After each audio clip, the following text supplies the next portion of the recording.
هلا والله. معاكم داي. بآخر فترة انتشر كتير كلام عن بنت بتاكل الأخضر واليابس، بنت طلعوا عليها صيت إنه من قوم ياجوج وماجوج. أنا قلت مستحيل، دخلت على التيك توك وانصدمت باللي شفته، يعني قلت مستحيل هذا الشيء يكون حقيقي، مستحيل. لا، ويمكن لما تسمع في شخص بياكل كميات كبيرة تفكر انه سمين او مكرش، بس الصدمة انه وزن هاي البني ادمة بس 50 كيلو او بالخمسينات تقريبا. بس طبعا بهذا المقطع بنحكي عن رنا مطر، ومو بس هيك، ما بنحكي بس عن الكميات المجنونة اللي عم تاكلها، رح نحكي كمان عن رأي المتواضع والسبب، او هل ممكن ان تكون كذب ودجل واي اي وكل هذه الامور، او هل فعلا هي حقيقيه. واليوم ما في مجامله ابدا، بحشر لها تحشير، يعني بجيب لكم الحقيقه الكامله. بس طلب بسيط قبل ما نحكي عن العضو الاول من ياجوج وماجوج، بدي منكم طلب كتير بسيط، واللي هو انك تصلي على سيدنا محمد. اللهم صل وسلم وبارك على سيدنا محمد. والان قبل ما نبدا، اكيد هاي اجمل التعليقات من اخر مقطع ما راح انسى، وانزل علق على هذا المقطع لو حاب تكون متواجد بالمقطع اللي بعده، وحط لايك وخلونا نبدا. طبعا البنت هاي اول مره شفتها تاكل كميات كبيره من الشاورما، كميات كبيره كتير. قلت اكيد انه كذب، بس بعدين الموضوع صار ينتشر بشكل اكبر وكل الناس صارت تحكي عن الموضوع. والمشكله انه كانت مسجله او حاطه تايمر بنفس المقطع، فمستحيل تكون انها قاعده عم تكذب. ولما اقول لك كميات كبيره، فتخيل معي انها اكلت 6 سندويش شاورما، 6 يعني، تخيل معي. مع انه الشيء مو طبيعي، ومستحيل يكون في بنت تاكل 6 شاورما مهما كانت بتحب الشاورما. وهذا الشيء عم بحكيه عن يعني معرفة شخصية بأشخاص بحبوا الشاورما، أصحابي. مع هيك مستحيل واحد منهم يقدر ياكل 6 شاورما. ولكن في شرط، أكيد في شرط، يعني طبيعي أنا فيني آكل 6 شاورما، يعني أعطيني إياهم باكله مع 3 أيام عادي. والشرط إنه ياكلوهم خلال دقيقة واحدة بس. عرفتوا قديش الشيء اللي سوته هاي البني آدمة مجنون؟ أكلت 6 شاورما بدقيقة واحدة. أنا بعرف كثير عشاق للشاورما، وأنا بحياتي شفت واحد منهم بياكل 6 شاورما بدقيقة واحدة بس. طبعا هذا الشيء زاد الشكوك حول من تكون هذه الفتاة، واللي أنا بصراحة استنتجت بالنهاية، واللي أثبت نظريتي إنها من قوم ياجوج وماجوج. فاهمين كيف يعني؟ طبعا هذا ولا شيء، لسه في كثير أشياء سوتها هاي اللي والله بصراحة مالي عارف شو بدي أسميها. طبعا أكيد قبل ما نبدأ وأورجيكم لو كان هذا الشيء فعلا هاي البنت بتسويه أو لا، أو كلياته كذب ومونتاج واي اي، خلونا أول شيء نشوف قديش الشيء اللي بتسويه مو طبيعي وخارج عن قوانين الطبيعة. أوكي، خليني أشغل لكم مقطع الآن تاكل فيه خروف كامل، خروف كامل مع 3 مناسف رز. يعني شيء مو طبيعي، مو طبيعي. شوفوا المقطع بالله وبتفهموا قصدي. اوه شت.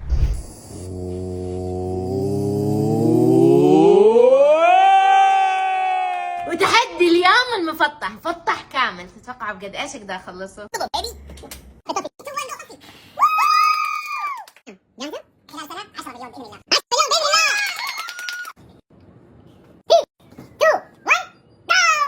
واخيرا تحدي المفطح اللي كنتوا بتطلبوه مني، وكنت مره متوتره وخايفه من هذا اليوم. واول ما دخل الخروف حسيت اني ممكن افشل وما اقدر اكمل التحدي. واول ما بدانا نفك الخروف وطلعت ريحته حسيت اني مره اشتهيته، والفريق حمسني ورجعت لي ثقه من تاني. والتحدي كان لذيذ بس مره صعب، وهنزل فيديو كامل بكل التفاصيل وخلف الكواليس في الاحمر. وهنا استعنت بعبد الرحمن عشان يساعدني في تقطيع الخروف. ولو اللحم كان بدون عظم ودايب اكثر اتوقع كنت خلصته فقط قياسي. ايش رايكم انتم؟ وطبعا التحدي على اللحم بس بدون الرز والشحم. وفي هذه المرحلة بدأت أتقل من كمية الأكل، فقلت أقعد عشان أكمل باقي التحدي باستمتاع.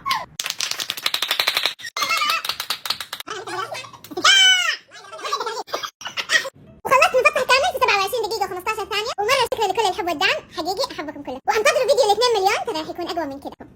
يا جماعة الخير، أنا قاعد عم بحكي أو قبل ما أشوف المقطع معاكم نسيت إنه أكلتهم، ونسيت إنه أحكي لكم إنها أكلت هذا الكمية الكبيرة من الرز والخروف الكامل في نص ساعة بس، أو أقل من نص ساعة. حتى أقل من نص ساعة كان كافي إنها تاكل خروف كامل مع 3 مناسف رز في نص ساعة. يا سحس، والله يا سحس، صار في منافس جديد لازم تنتبه عليه، المنافس القوي، المنافس الأخير، البيج بوس، البيج مام جايتك على الطريق صراحة. إيه والله فكرة كويسة. شو رأيكم عنوان المقطع؟ البيج مام نسخة الأكل. قسم بالله بيطلع شيء تاريخي. طبعا بعد كل هاي الاشياء اللي اكلتها، خلوني اورجيكم كيف في واحدة من المقابلات تحشر لها، لانه اكيد الناس صارت حابه انه تسوي معاها مقابلات وتشوف اذا كانت كذابه ولا لا. وكل المذيعين او اغلب البرامج كانت عم تحاول تحشر لها، لانه مو صدقين الشيء اللي عم تسويه. بالله شغلونا المقابله.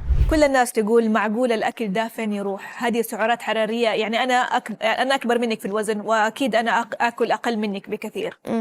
لكن فين بيروح؟ أين تذهب هذه الألوف؟ المعدة. رنا يا اخي مستحيل، الرد ما كان متوقع ابدا يعني. قالت له وين بروح الاكل؟ ردت عليه على السريع يعني ما في تفكير حتى. في المعده طبيعي يعني. لا الصراحه مستحيل يعني، ما كنت متوقع طبعا.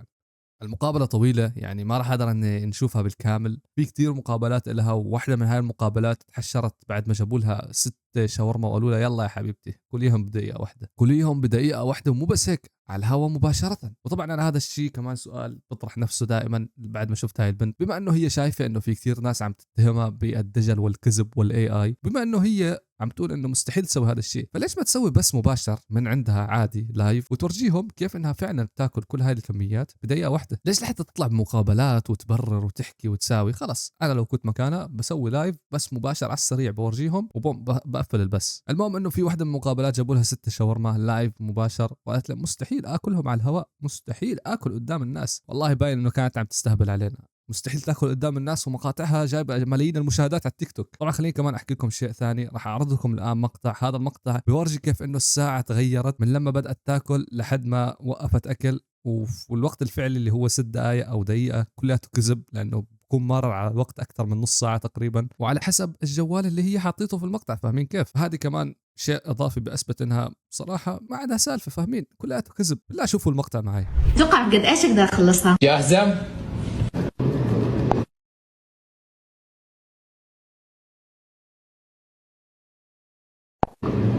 1 let's go.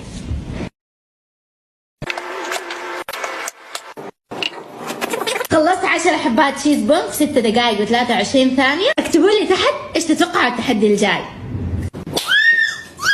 طبعا وبعد هذا المقطع وبعد كل الاحتمالات اللي اعطيتكم اياها والدلائل والاشياء اللي الناس كانت عم تحكي لها، لازم اعطيكم راي الاسطوره المسطره، الشخص.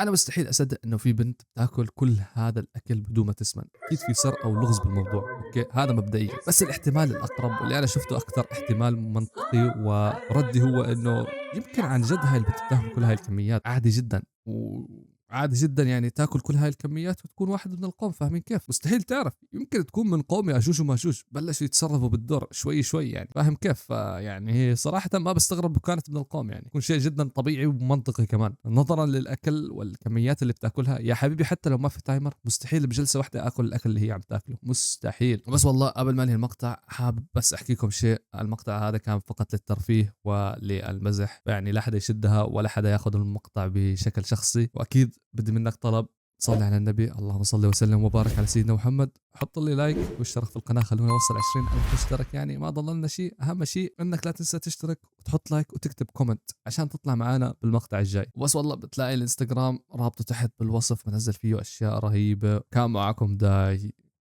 وبيس. رمضان يا شهر الإحسان، شهر الغفران، رمضان رمضان، شهر الغفران، رمضان رمضان رمضان رمضان.